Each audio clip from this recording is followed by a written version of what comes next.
Good evening, everyone.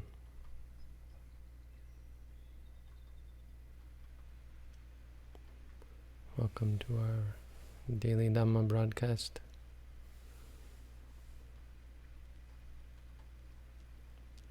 Testing out our new broadcast method.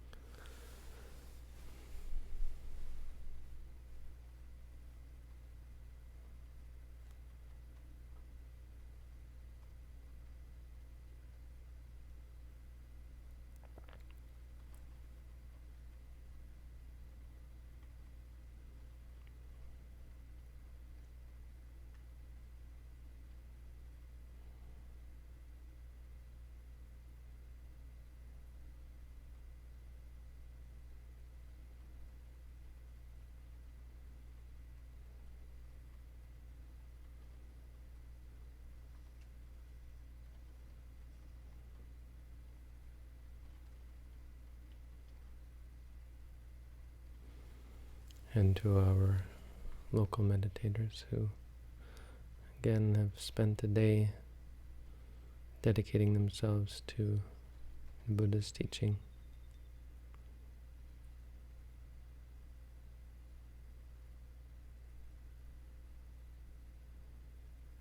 When we study the Buddha's teaching,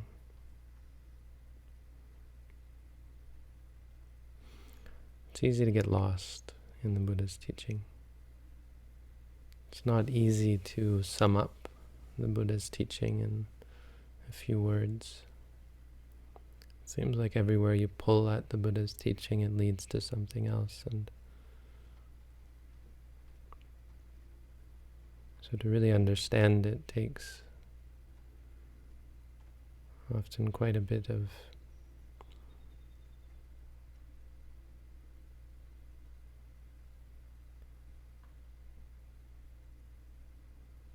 explanation, a bit of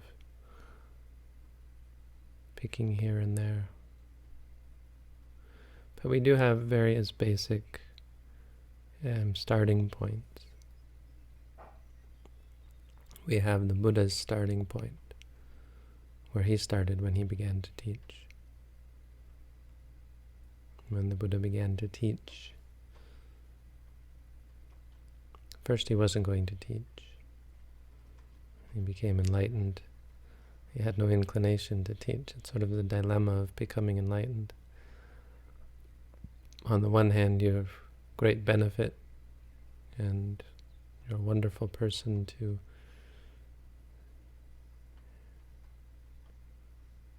learn from.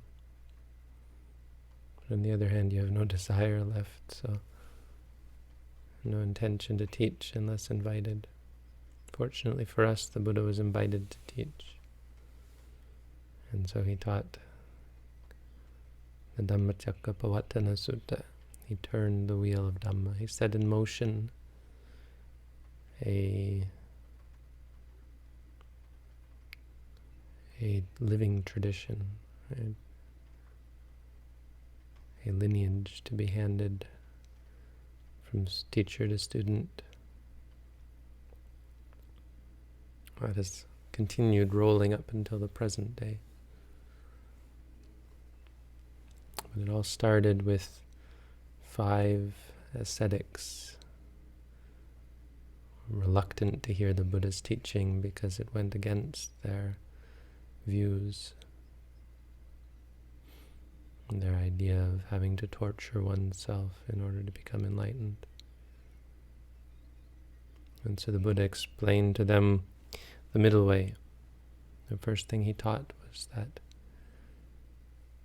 spiritual practice need not be extreme, shouldn't be extreme. Religious practice shouldn't be a reaction. Shouldn't be a reaction to the problem of worldliness. Shouldn't be a reaction to the problem of desire and ambition and clinging and so on. A religious practice should be an understanding. Something very special about the Buddha's teaching as a religion is how important it is for one to cultivate understanding. Buddhism isn't, of course, about faith. It isn't about escaping the mundane. It's about understanding the mundane.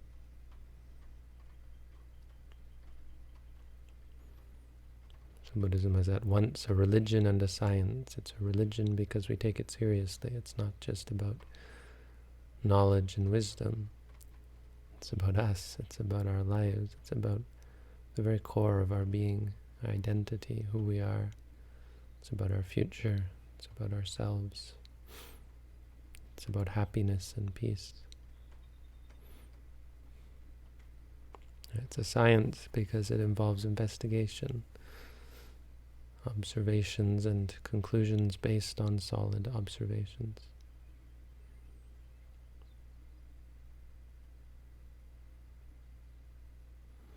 So the Buddha taught this as a middle way of understanding, really. Right view, right thought, right speech, right action, right livelihood, right effort, right mindfulness, right concentration.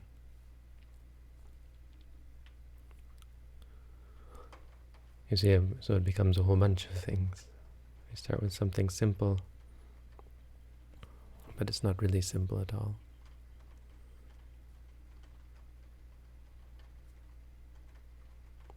Right view is the knowledge of the Four Noble Truths, so it's reflective, it's recursive.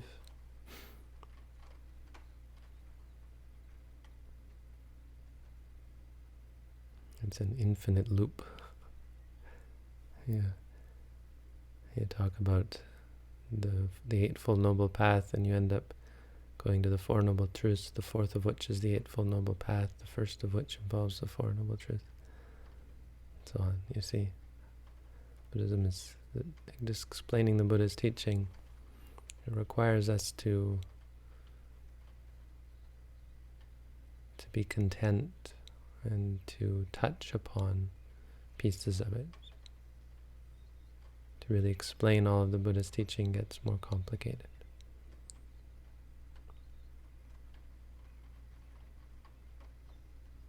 So when we talk about the Eightfold Noble Path, we have 8 parts we can actually, if we just want to get a sense of it. It's very useful to go into detail, but if we just want to get a sense of it, we talk about the 3 trainings. Right view involves the Four Noble Truths, understanding the Four Noble Truths, and it involves having right thoughts that are free from greed, anger, delusion. But altogether it just means wisdom. This is what we mean by wisdom. Right view and right thought. And then we have right speech, right action, right livelihood. So we don't kill, we don't steal, we don't lie and cheat.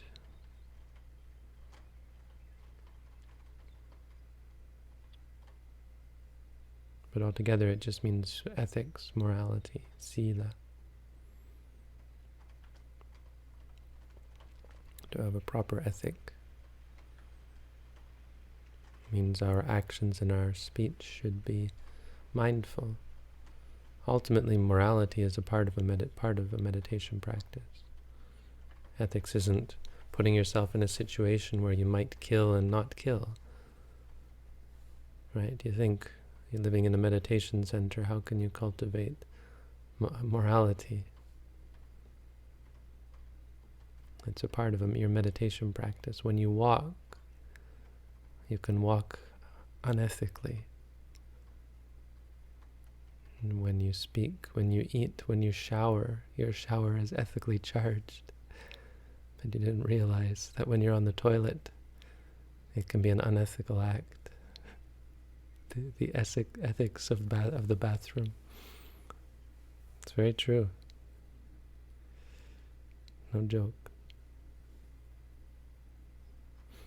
The things that you do, is your mind pure? Is your mind clear?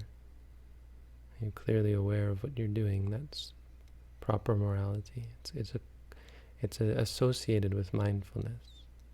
The mind that has mindfulness also has morality. Also is ethical. You could never kill or steal or lie or cheat mindfully.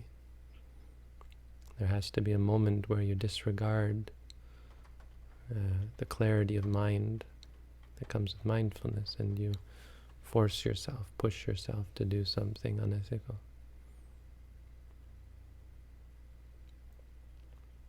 So ethics becomes much stronger in a meditation center. Of course, you're not killing or stealing or lying or cheating. Great. That's wonderful. Being in a meditation center, ethics is quite easy. But it becomes much more refined and powerful because you're eating ethically. You're not greedy when you eat. You're not eating out of greed. Your actions are pure. When you're in the shower, you're showering ethically, mindfully. Means there's no delusion, there's no greed, there's no anger.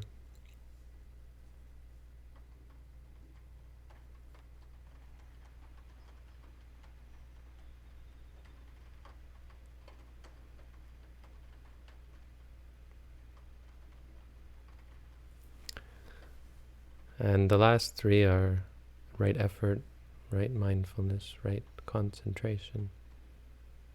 Altogether, it's the Samadhi, which we translate as concentration or focus. So it's the concentration section. To have proper concentration, you need effort. You need to be... It takes work. You need mindfulness. So right concentration isn't just about focusing the mind, it's about being clearly aware as well.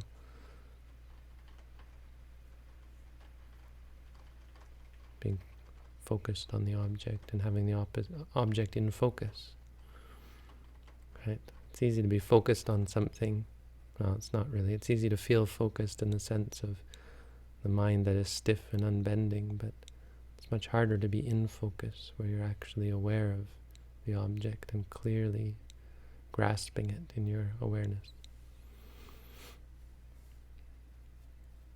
So Sila, Samadhi, Panya, we can do this sort of thing. We abbreviate the Buddha's teaching to get a sense of it. It helps us so we don't have to get... Because each one of the Eightfold Noble Path parts can be further subdivided. We can talk about each one of them, and it sends us down the rabbit hole. But that's the first thing the Buddha taught. And then he put it in a larger context. That was, in many ways, the first teaching. The first thing he taught was much more directed to the specific audience, because they were at an extreme. They were torturing themselves, and they were really reluctant to listen to him, because obviously he was no longer practicing in an extreme way. So if you want to say the first teaching proper, it was what came next, and that's the actual delineation of the Four Noble Truths. So, in remembering the Buddha, remembrance of the Buddha's teaching, and getting back to our own basics, starting at the beginning, we go over the Four Noble Truths. Remind ourselves, what are these? What is this that we're seeking? The Buddha said about these, Chatunang Arya Satchanang Yathabhuta Adasana, Bhutang Adasana. Not seeing these Four Noble Truths, I wandered on from life to life. Sangsaritang Digamatanang, wandered along for such a long time, from life, from birth to birth.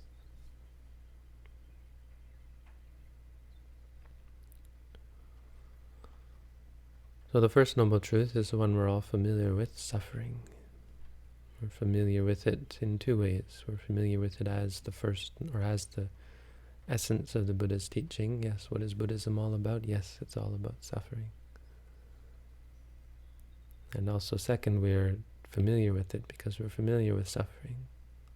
I think it's hard to find someone who doesn't have at least mild sense of what it means to suffer. You might criticize certain people and say they live such pampered lives, they don't know suffering, but I don't think it really matters how pampered you are. You still suffer as a human being. A rich person suffers when they have to wait for when they don't get what they want immediately. They still suffer. Even when they get what they want, they still might suffer when it's not exactly what they expected.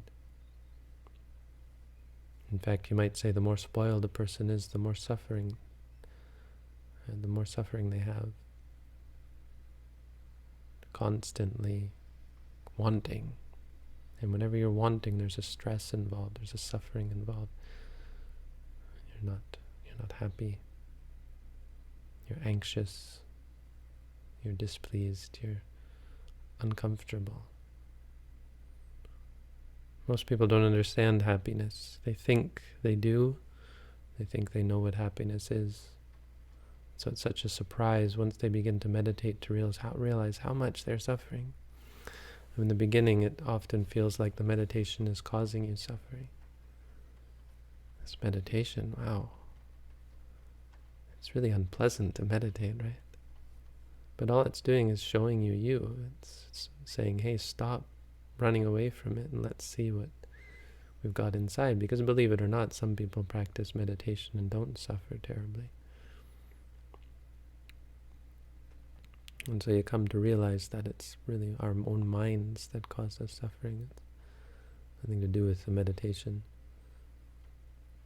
Meditation is just showing you this first noble truth. They're noble because they're important, because they're useful, because these are the truths that make you free. These are the truths that set you free. There are many kinds of truth that don't, and if you know and understand them, they're not really that useful. But understanding these truths, they're very fundamental to not an impersonal understanding of the universe, but they're very fundamental to an understanding of our universe, of us, of who we are. They're very religious in that sense. They're truths that are important, that are useful, that are all about us, all about our experience.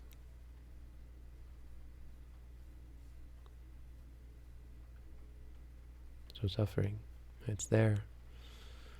And really it's the one you have to understand. If you understand suffering, and you see what is causing you suffering, and you really get it, it's all you need. So this is an important point about Buddhism, is that suffering is not to be escaped. It's not something we run from. It's something we come to understand. The goal in Buddhism is not to escape suffering, not directly, exactly. The goal of Buddhism is to understand suffering. And then, and only then, can you escape it. Because we cause ourselves suffering. Why? Because of the second noble truth. Right? What is the cause of suffering? The cause of suffering, really, it's not exactly what the Buddha said, because you have to, again, you have to go deeper. The real cause of suffering is not understanding suffering. Seeing things that are unsatisfying or unable to satisfy you and thinking they're going to satisfy you. Because it's that which leads to the cause of the direct cause of suffering, which is desire or thirst or craving. This ambition or this attraction to various experiences and concepts and objects.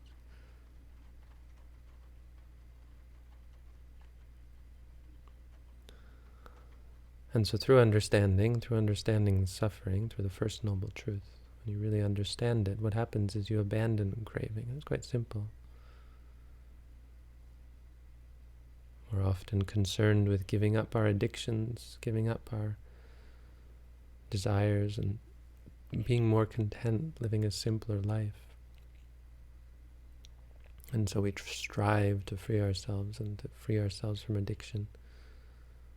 And really we go about it all wrong. We don't have to worry about the addiction. Look at it. Look at the thing you're addicted to, and we're afraid to. because we think that's attractive, that's desirable. So in order to be free from it, you have to avoid it.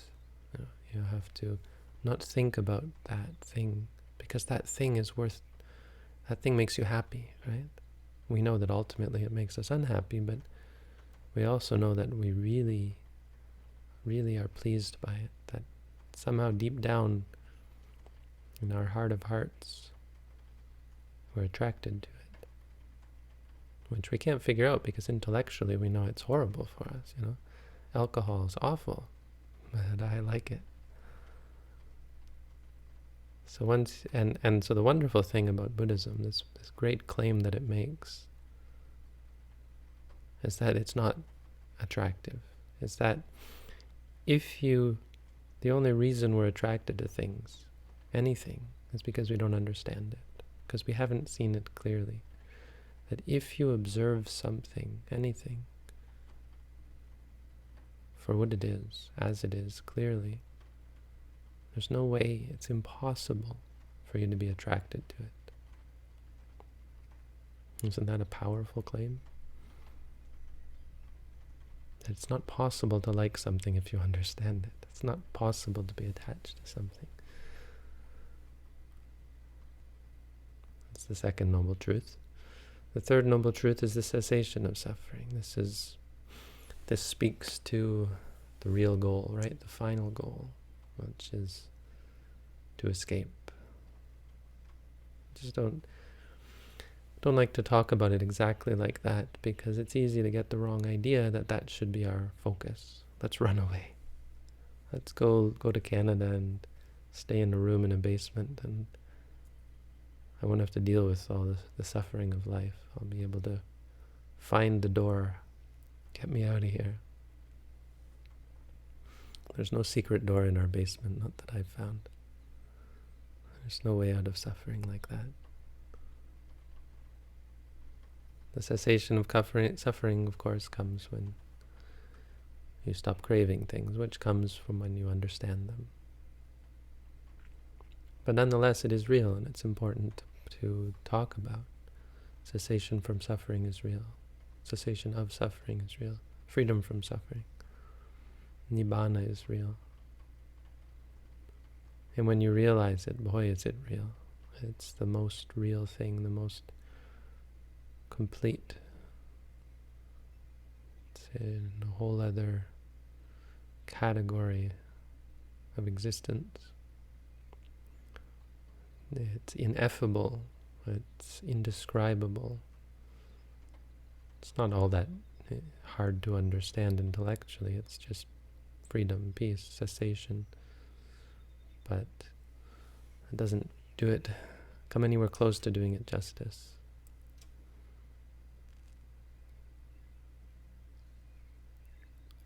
We have one goal and one goal only. There is no complicated goal in Buddhism. There is no esoteric or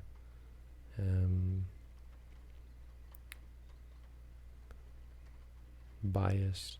There's nothing specifically Buddhist as a goal. The goal is very simple. It's the one goal that is of any use, of any value to any of us. It's freedom from suffering. The fourth noble truth, again, is the path, which I've already talked about. And that was it. That was the first teaching of the Buddha, really. He goes on to say, there's one more thing, is that he talks about how each of these truths is important to understand, but there's something you have to do. There's a task to be done. So as I've mentioned, the first noble truth, the suffering is to be understood, fully understood. Second noble truth, the cause of suffering is to be abandoned through understanding. Third noble truth, the cessation of suffering is to be realized for yourself. Fourth noble truth, the path is to be cultivated. And once suffering has been understood, fully understood, once craving, desire has been fully abandoned, once the cessation of suffering has been realized, and once the path has been followed in order to realize it, that's when one can say one is enlightened. not before that. That's the Buddha's first teaching. That's the basics of Buddhism. That's really where Buddhism starts. If you want someone to understand Buddhism, this sort of thing is really, I don't know how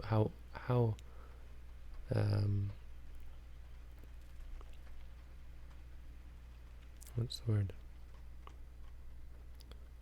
I don't know how easy to understand this is for someone who is new to Buddhism. But there's nothing simple about Buddhism in the sense of easy for ordinary people to understand. If you haven't done some meditation, if you haven't begun to see reality, if you don't have a clear mind, it can be very difficult to understand Buddhism. Of course, once you practice, it's all quite very simple. For those of you who've been meditating, I don't think anything I've said tonight is abstruse or hard to understand or esoteric in any way. Hope. So there you go. There's our Dhamma for tonight. I hope that was useful. I hope the broadcast went okay. It looks like it's going fine. Figured everything out after last night.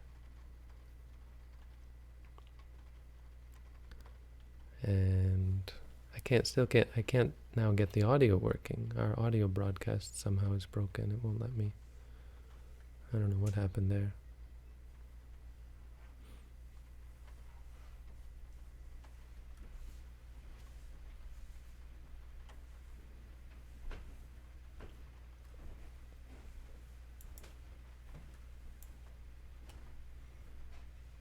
So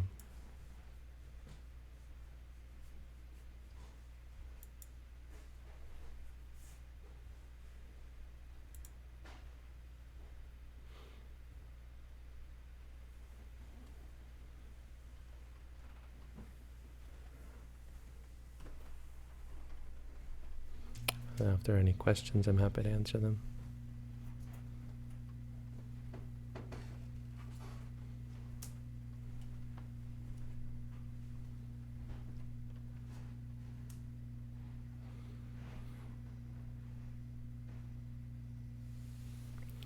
What advice can you give for meditation discipline to practice much more?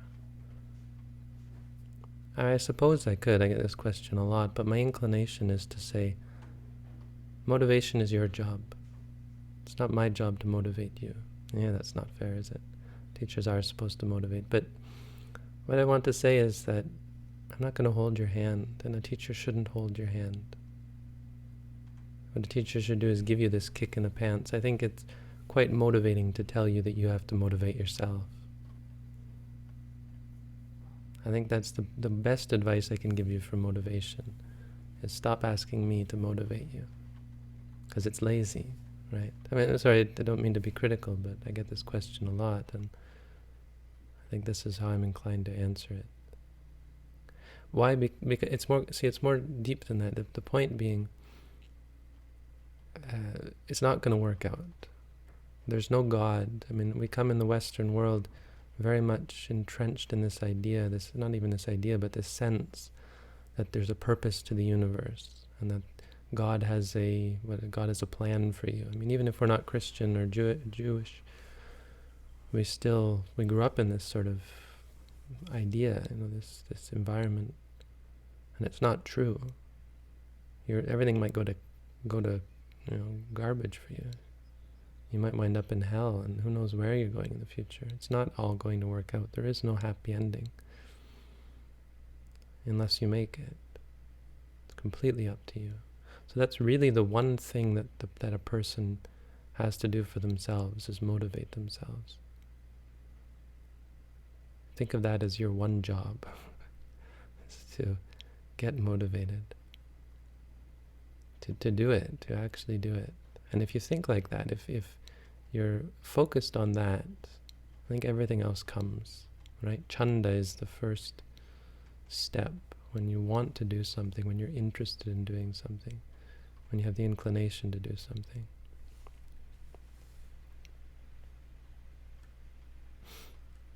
Okay, do we have lots of questions here? Okay. I guess I should go over to Second Life as well and see what's going on there. How are we doing over here, Second Life?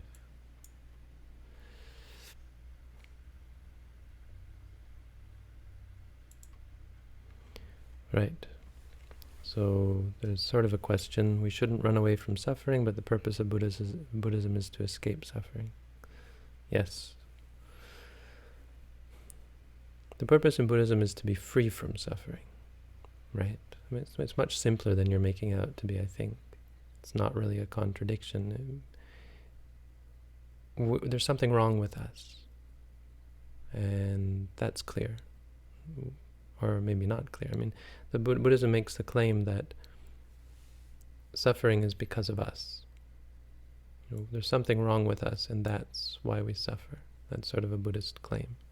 It's not because someone else is hurting us. It's not because of our situation. It's not because we're missing something. It's us. Something's wrong with us. So what we do is we try to figure that out. We try to understand that, to really figure out what's wrong with us. And the idea is once you understand it, you solve the problem. That's really all it is. So when we talk about being free from suffering, we mean being free from the problem. Well, if you want to be free from a problem, you really should try and figure out what the problem is, figure out what you're doing wrong, and then start doing it right. That's all.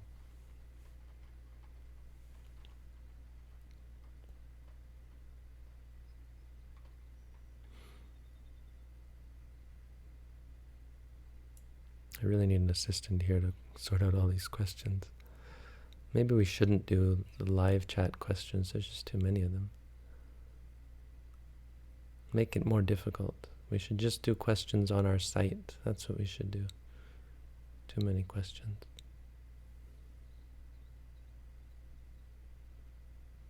And they're questions I ask again and again. I answer again and again. Okay, so I'm going to be selective tonight. Is laying down okay to meditate? Yes, absolutely. Can one live an enlightened life in this society? Yes, qualified yes. I mean, if you become really enlightened, you start to leave society and get less interested in it. If you're completely enlightened, you really can't engage in society in the way other people do.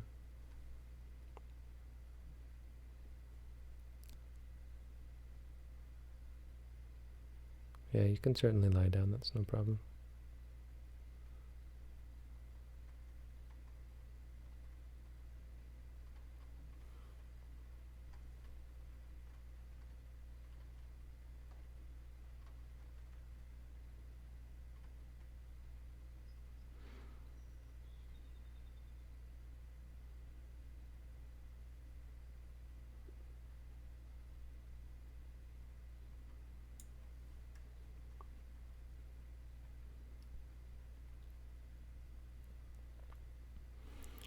Pros and cons of being a monk in the West versus East?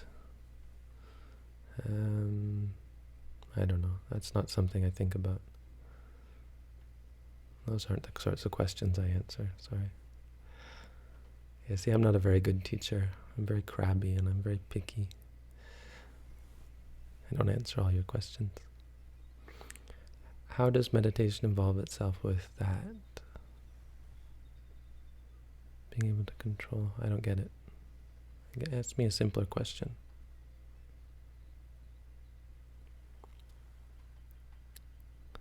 And Sanka with his good questions. Okay, let's delve into Sanka's question.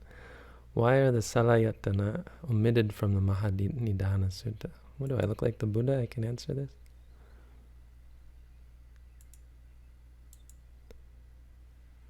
Yeah, and then I can answer why he taught what he did. Let's see, Mahanidana. So we're looking at this is Paticca Samuppada.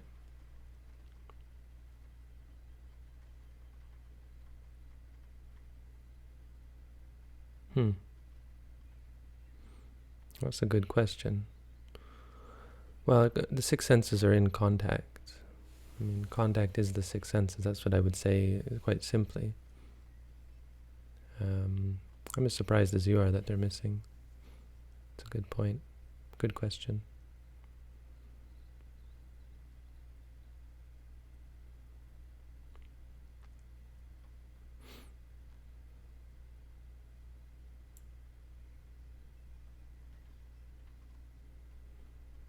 This is a very terrible translation, as usual.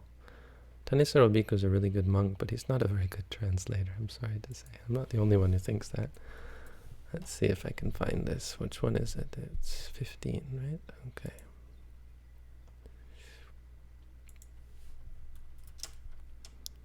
DN 15.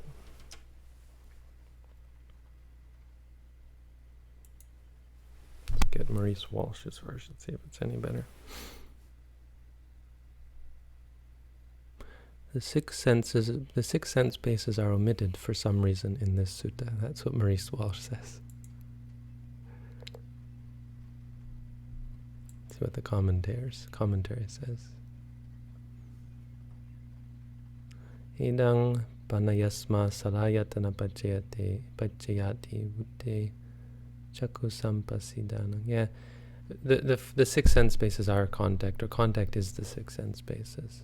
I mean, a brief scan of the commentary, it doesn't really say why he omitted them, it just says that they're in there.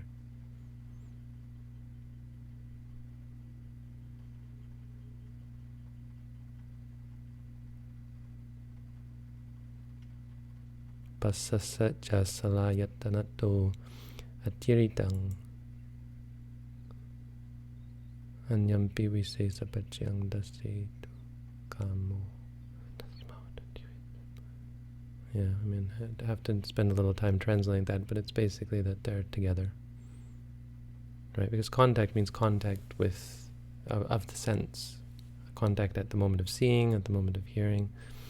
So, someone might say, I'm not to be the one to say it, but I'll say, someone might say that it was just a copyist error, that it actually should be in there, but in fact was, an error of copying or transcribing or passing on the text. And we have to accept that that is a possibility.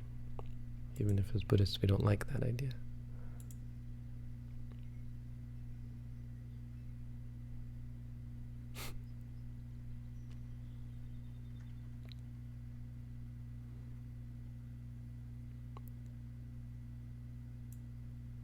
Could very well have to do with the audience. That's a good point.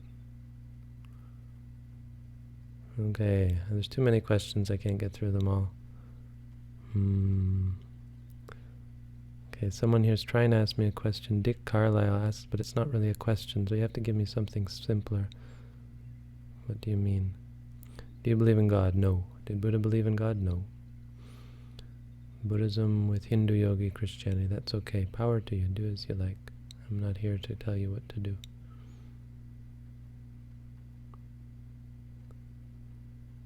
What do you think about rhythmic breathing? I don't teach rhythmic breathing. Did the Buddha believe in God? No.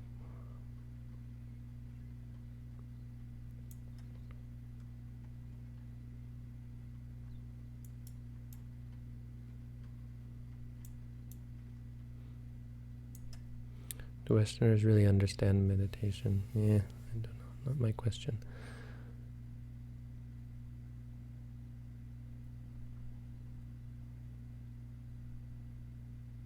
Can a tourist go with kasaya robe in Thailand? Are you asking whether a non-monk can wear the robe? If they do, no, they'll get in big trouble for that. They get arrested for that.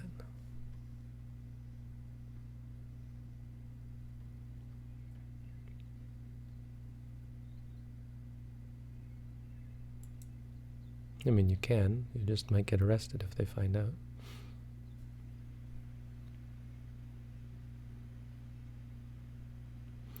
What do you think of Alcoholics Anonymous? I, in fact, do sometimes think about Alcoholics Anonymous. I'm not convinced. I mean, I think it's impressive, and I appreciate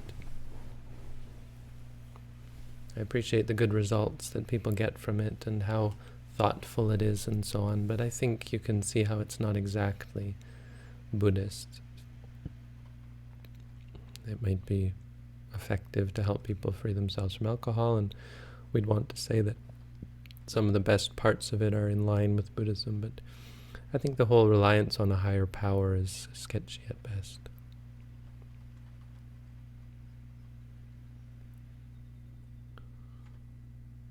What is the significance of the robe? Well, the robe, it's the lack of significance, really. I mean, the significance is the simplicity of it. The robe that we wear is just a rectangle. The idea being we shouldn't wear anything more fancy than that. So I wear 2 rectangles of cloth. They're not, there's no sleeves, there's no buttons. And it's sewn in made up of pieces so that it's less valuable. It's not one big beautiful piece of cloth. It's pieces that have been stitched together.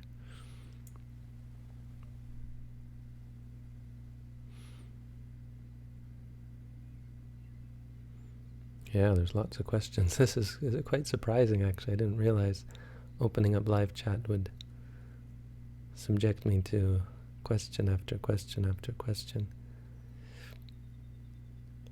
Why do many monks... I'm not going to answer that.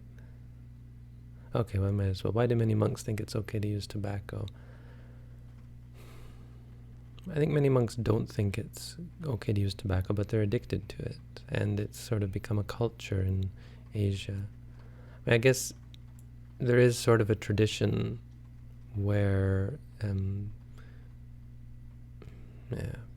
Buddhism was not very strong, I think, is the answer, and it just became a tradition for monks to smoke. But I mean, it's hard as a Western to understand it, and I think most of them realize it's not good, but they're addicted. Or they're not really meditating is the point. I mean, I think we have this illusion about monks is that they all meditate all the time, and it's not really true.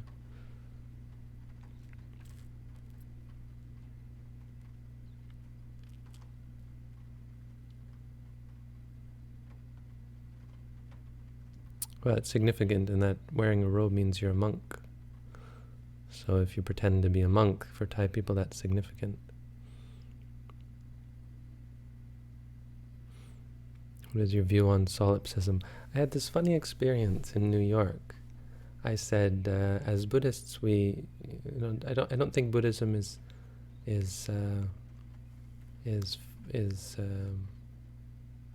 against solipsism, and I don't think we can know whether we're in a solipsistic universe. I don't think it matters, but theoretically.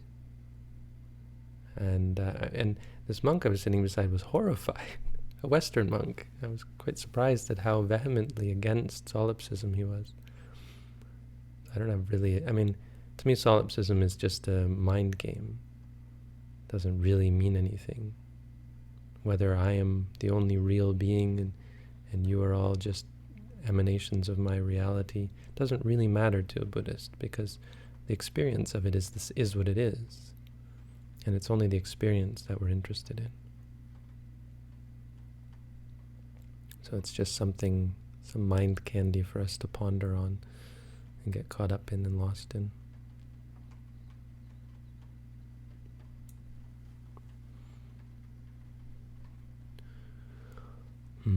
Did the Buddha have dreams? Yes, the Buddha had dreams. He had some very special dreams. No, they're just getting silly.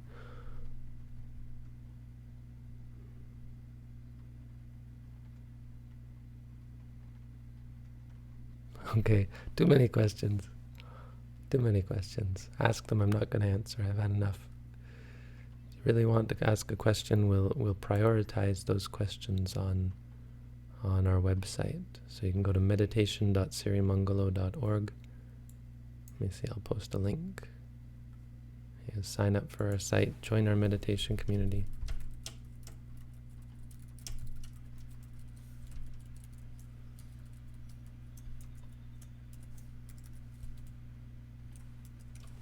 There's our site.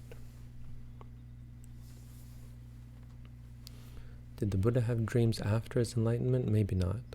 I'm not quite sure about that. It's a good question. He may not have. I think my teacher once said that arahants don't dream. I think it is a specific idea. I mean, it would be kind of silly if they did, right? Because it would be a sense of distraction and a mind that is not completely at peace.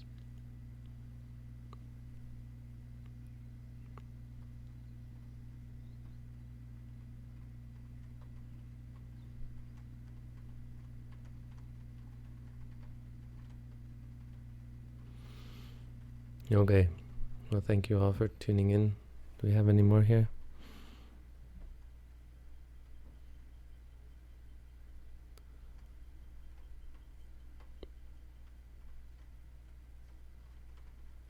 No. Okay. Well, thank you all for coming out. Have a good night. See you all next time.